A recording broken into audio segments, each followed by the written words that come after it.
The Bible translation sitting on your shelf is not neutral. Every translation is a series of thousands of decisions, word choices, sentence structures, how to handle a phrase that has no English equivalent, whether to translate what the text says or what the translator thinks it means. Those decisions are not random. They reflect theology. They reflect the beliefs of the people who made them.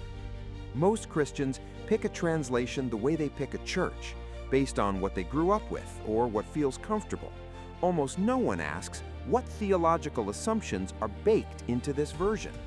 That question is worth asking. There are two fundamental approaches to translation, and they produce very different results. Formal equivalence, sometimes called word-for-word translation, tries to stay as close to the original Greek and Hebrew structure as possible.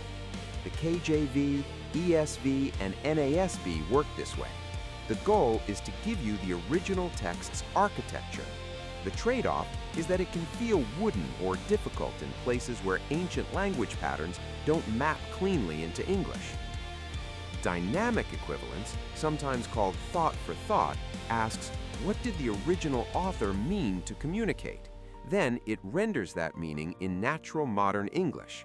The NIV and NLT work this way.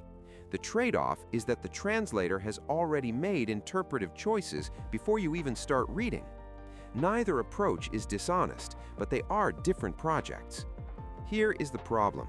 When a dynamic equivalence translation hits a theologically contested word, a word scholars actively debate, the translator has to choose one interpretation, and they usually choose the one that matches their own theology. You never see the other options. The translation makes the decision for you, invisibly.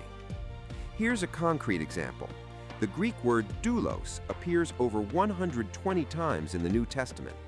Doulos means slave, not servant, not worker, slave, a person owned by another, with no legal rights, no independent will, no self-determination.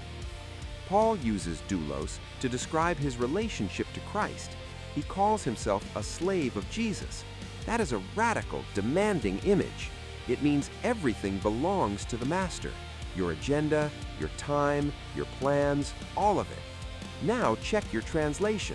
Most modern English Bibles, including the NIV, translate doulos as servant, occasionally as bondservant, almost never as slave.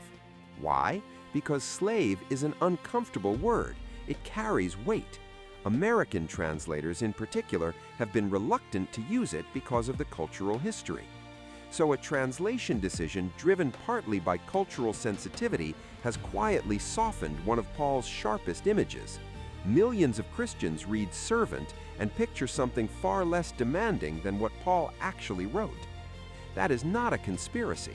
It is a consequence of the fact that every translator is a human being with a context, a theology, and a cultural location.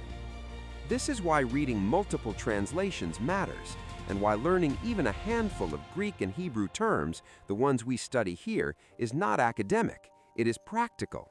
It's the difference between reading what the text says and reading what someone decided you should think it means. No translation is the Bible.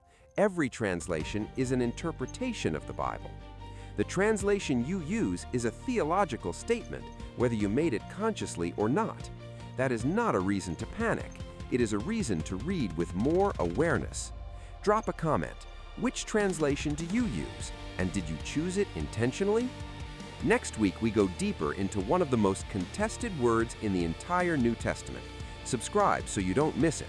New video every week on Rightly Divided. Back to the original text.